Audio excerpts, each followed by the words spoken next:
Hi hello வணக்கம் friends, welcome to Joby kids Tiruppur. April 24 அதாவது இன்றைக்கி எஸ்பிஓவில் என்னென்ன அப்டேஷன் அப்படிங்கிறத பற்றி இந்த வீடியோவில் ஷார்ட் அண்ட் ஸ்வீட்டாக நான் சொல்ல போகிறேன். முதல் விஷயம் என்ன சொல்லியிருக்கிறாங்கன்னா, ரீஃபண்டபிளுக்காக அப்ளை பண்ண பர்சன்லெல்லாம் பார்த்திங்கன்னா ஏப்ரல் 10th வரைக்கும், ஏப்ரல் 10 வரைக்கும் யார் யாரெல்லாம் ரீஃபண்டபிள் கேட்டு மெயில் அனுப்பிச்சிருக்கிறாங்களோ அவங்களெல்லாம் உண்மையான பர்சன்ஸ் எல்லாமே யார் அப்படிங்கிறத எடுத்து வச்சுருக்கிறதா சொல்லியிருக்கிறாங்க. ஸோ அந்த மெம்பர்ஸ்க்கு எல்லாமே நாளையிலிருந்து கண்டினியூஸாக 3 daysக்கு அவங்களுக்கு ஒரு மெயில் அனுப்பப்படுறதா சொல்லியிருக்கிறாங்க. அது என்ன மெயில் அப்படின்னா, அவங்க ரீஃபண்டபிள் வாங்குறதுக்கான ஒரு அக்ரிமெண்ட்டு அனுப்ப போகிறாங்க.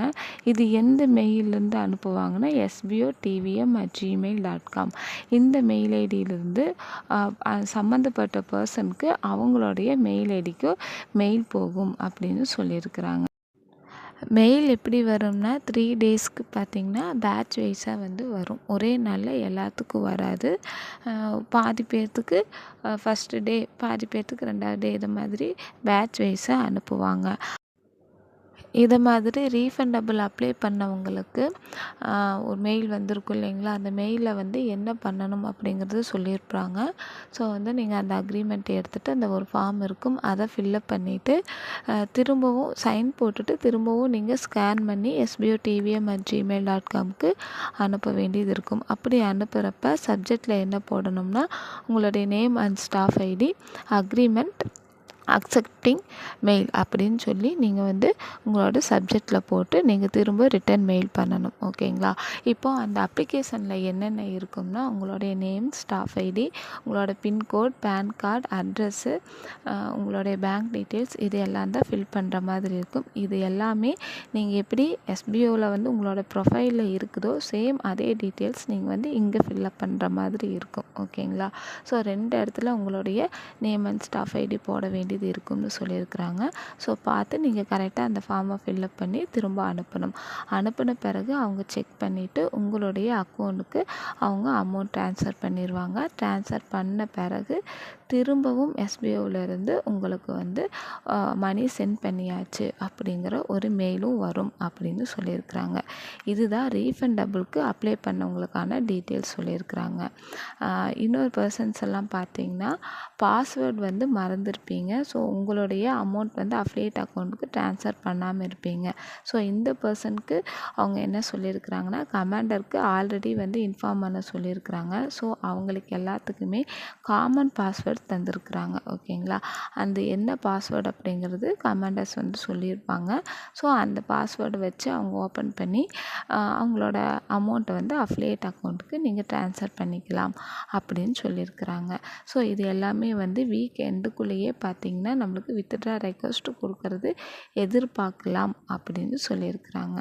அடுத்ததாக என்ன சொல்லியிருந்தாங்க அப்படின்னா, எதுக்காக இவ்வளோ டிலே ஆகுதுன்னா, எல்லா ப்ராசஸுமே முடிச்சாச்சு, இந்த மாதிரி கவர்மெண்ட்லேருந்து அப்ரூவல் மட்டும் வாங்கணும்னு சொல்லியிருக்கிறாங்க. என்ன அப்ரூவல்னால், எஸ்பிஓவில் இந்த மாதிரி ஒர்க் தான் பண்ணுறாங்க, இது கவர்மெண்ட்டுக்கு தெரியப்படுத்துகிறாங்க என்ன மாதிரியான ஒர்க், இது என்ன மாதிரியான சேலரி தராங்க, இது உண்மைதான் அப்படிங்கிற ஒரு அப்ரூவலுக்காக தான் வெயிட் பண்ணுறாங்க.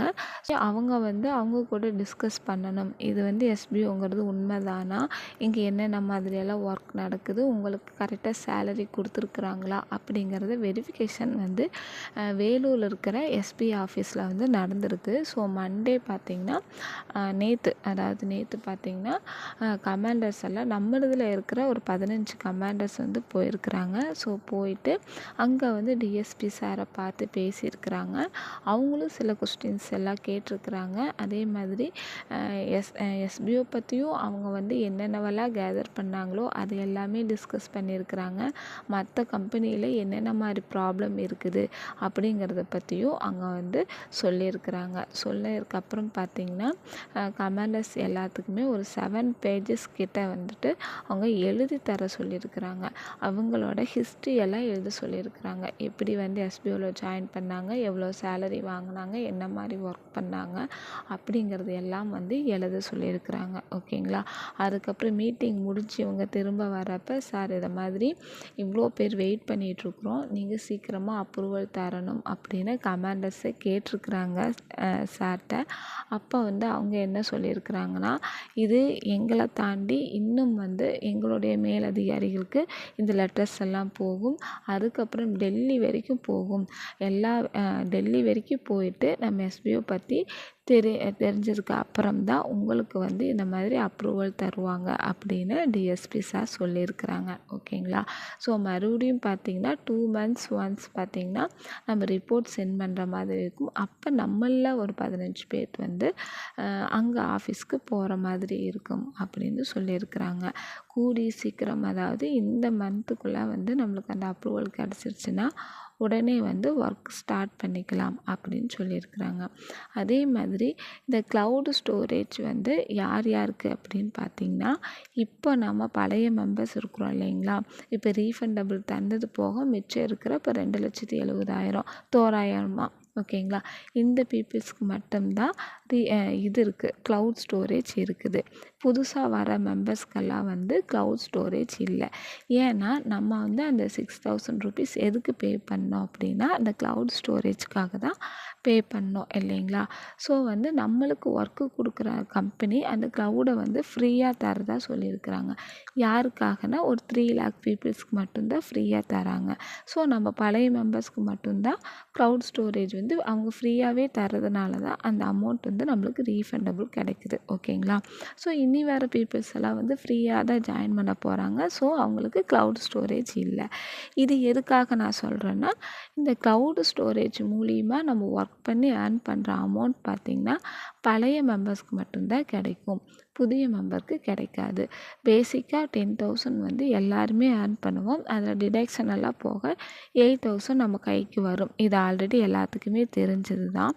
ஆனால் இந்த க்ளவுடு ஸ்டோரேஜ் மூலிமா எக்ஸ்ட்ரா வர இன்கம் பார்த்திங்கன்னா ஓல்டு மெம்பர்ஸ்க்கு மட்டும்தான் வரும் அப்படிங்கிறது சொல்லியிருக்கிறாங்க.